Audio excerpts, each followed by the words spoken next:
मध्य प्रदेश में लव जिहाद के मामले लगातार बढ़ रहे हैं। अब ये बात सरकार ने भी मान ली है। मुख्यमंत्री डॉक्टर मोहन यादव ने विधानसभा में बताया कि 2020 से लेकर अब तक प्रदेश में लव जिहाद के 283 प्रकरण दर्ज किए गए।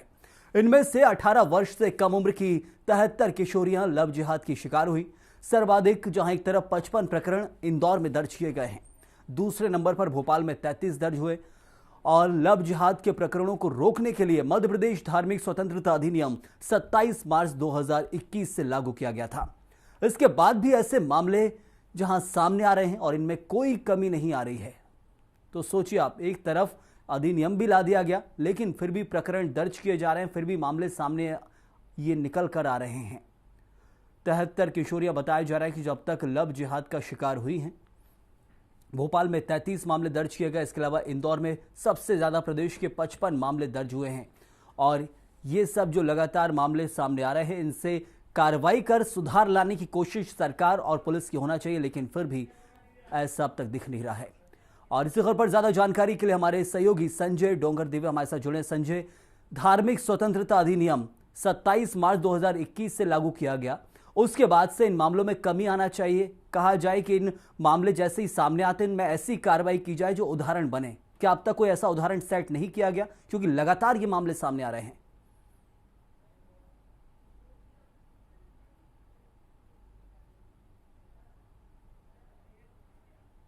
होता या सही तरीके से इसको अप्रूव किया जाता, तो इसका बिल्कुल इसको लेकर अगर कहीं ना कहीं लोगों को परेशानी नहीं होती। लेकिन जिस प्रकार से हम देख रहे हैं कि अभी के हाल जो देखने को मिल रहा है, जिस प्रकार से हम मुख्यमंत्री ने भी माना कि 33 केस अगर भोपाल में दर्ज किए गए, मध्य प्रदेश में अगर जो 71 केस जो बताया रहे हैं लव जिहाद के, तो कहाँ कानून बनने के बाद कहाँ इसका असर देखने को मिल रहा है। अगर जितने भी लोग जो लव जिहाद के आरोपी है, उनके ऊपर कड़ाई से अगर उनको सजा मिलती, तो जरूर इसमें कहीं ना कहीं लव जिहाद के मामले में कमी देखने को मिलती। 55 मामले इंदौर के ले लिए जाए, 33 मामले भोपाल के, तो आप देखेंगे इसमें कि कहां अभी अगर जो हम सजा की बात करें, तो जितनी कड़ी सजा होनी चाहिए थी, अभी किसी को भी सजा इतनी कड़ी नहीं मिल पाई है कि आम जो लव जिहाद के आरोपी हैं उनको इसका चीज का दर्द हो या इस चीज का डर बैठे। अगर किसी कानून को बनाया जाता है तो कानून का डर होना चाहिए कि अगर वो लव जिहाद का कोई आरोपी पकड़ा जाता है तो उसको किस प्रकार की सजा मिलती है और क्या उसके ऊपर एक्शन लिया जाता है। अगर ऐसी सजा मिली होती तो शायद लव जिहाद के केस अभी नहीं बढ़ रहे होते। हाल ही में देख लें हम, अभी लव जिहाद के मामले हम देखें, लव जिहाद के हमें जो मामले देखने को मिल रहे हैं, जो आरोपी चाहे याशिर मछली की बात करें जाए या शारिक मछली की बात की जाए, या उससे पहले हम आरिफ की बात कर ले, या अन्य लोगों की जो 6 आरोपी इसमें पकड़े गए थे, उनको अभी तक सिर्फ जेल में रखा गया है, मेहमान बनाया गया है। लेकिन अभी तक अगर देखें 2 महीने में भी इस प्रकार के कोई आरोप जो सिद्ध होने के बाद भी, उनके पास से वीडियो उनके फुटेज मिलने के बाद भी कोई सजा की बात अभी तक नहीं आई है, फास्ट कोर्ट में उन्हें नहीं ले जा पाया है। तो कैसे कानून, क्या इस कानून के जरिए सिर्फ कानून बनाने से सरकार इस लव जिहाद के मामले से बच सकती है? बिल्कुल नहीं। जब तक अगर इसके ऊपर कड़ा कानून बनने के बाद अगर जब तक कार्रवाई नहीं होगी, तब तक लव जिहाद के मामले ऐसे ही बढ़ते रहेंगे। सरकार सिर्फ ये बताएगी आंकड़ों में कि लव जिहाद हुआ है। क्या संजय, जाते जाते हम इस मामले को लेकर एक अंतिम सवाल जो आपसे और करना चाहता हूं, इस पूरे मामले को लेकर क्या ये समझा जाए, कानून बना दिया, अधिनियम बना दिया, जमीनी स्तर पर उसको लागू भी कर दिया, धारा भी लगा दी, लेकिन वो उदाहरण जो कहा जाए, उदाहरण कि आप ऐसी सजा दीजिए कि उससे दूसरे लव जिहाद करने वालों की रूह कांप उठे, ऐसा उदाहरण अब तक प्रदेश में सेट ही नहीं किया गया है। क्या यही कमी रह गई है? बिल्कुल संयम, ये बिल्कुल कहा जा सकता है कि जो उदाहरण प्रस्तुत होना चाहिए था सरकार की तरफ से, वो उदाहरण अभी तक प्रस्तुत नहीं किया गया कि जिससे लव जिहाद से जो लव जिहाद के आरोपी है उनके मन में डर बैठे कि लव जिहाद करते हैं तो इस प्रकार की सजा मिलती है। ऐसा एक भी उदाहरण मध्य प्रदेश से देखने को नहीं मिल रहा है कि जिसको जल्दी से जल्दी सजा हो गई हो, फांसी हो गई हो, या किसी प्रकार के कड़े कानून के अंतर्गत उसको सजा मिली हो। लव जिहाद में अभी भी हमने देखा है कि लव जिहाद के जितने आरोपी है मात्र जेल में है या कहीं ना कहीं वो छूटे हुए हैं। लेकिन अगर देखा जाए तो लव जिहाद के उदाहरण के नाम पे मध्य प्रदेश शून्य है। मध्य प्रदेश में अभी तक ऐसा कोई जो कानून का जो बनाया गया है उसको लेकर कोई उदाहरण प्रस्तुत नहीं किया है, और न ही लव जिहादियों पर इसका कोई असर पड़ रहा है। अगर लव जिहाद के कानून अगर इतना कर रहा होता या इतना सख्त होता तो हम ये कह सकते थे कि लव जिहाद के जो मामले निकल के सामने आ रहे हैं अभी तक नहीं आए होते। जी सही है।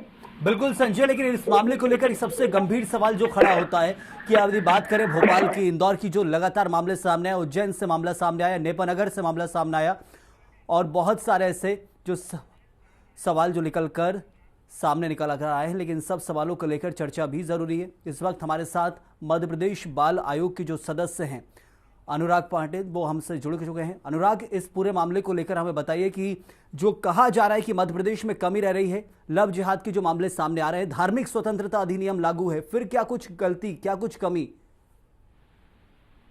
देखिए, सबसे पहले तो सभी को नमस्कार। इस प्रकार के प्रकरणों में जो समस्या आती है वो आती है संवाद की। नॉर्मली जो टारगेट एज ग्रुप हम देखते हैं वो 12 से 17 के आसपास की रहती है और इस एज में बच्चे हमारे पढ़ने के लिए बाहर निकलते हैं, कई बार शहर से भी दूर रहते हैं और परिवार का जो संवाद रहता है, संवाद स्थापित न कर पाना बहुत बड़ी समस्या है। और इसी के कारण कई बार सॉफ्ट स्पोकन या परिवार इस समय बच्चे को अनुशासन में रखना चाहता है, इसलिए वो सख्त होते हैं और बाहर जो सॉफ्ट कॉर्नर के साथ उनके साथ बात करते हैं, ऐसे लोग कई बार भ्रम पैदा करके बच्चों को परेशान करके इस प्रकार के केस करते हैं।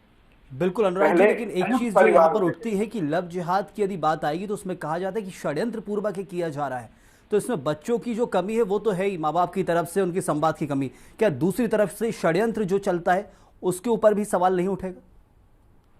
ये देखिए, षड्यंत्र बिल्कुल षड्यंत्र पूर्वक किया जाता है, ऐसे कई धारणाएं, कई केस हम देख चुके हैं। परंतु सबसे मुख्य बात है, अगर हमारी कड़ी मजबूत होगी तो समस्या होगी।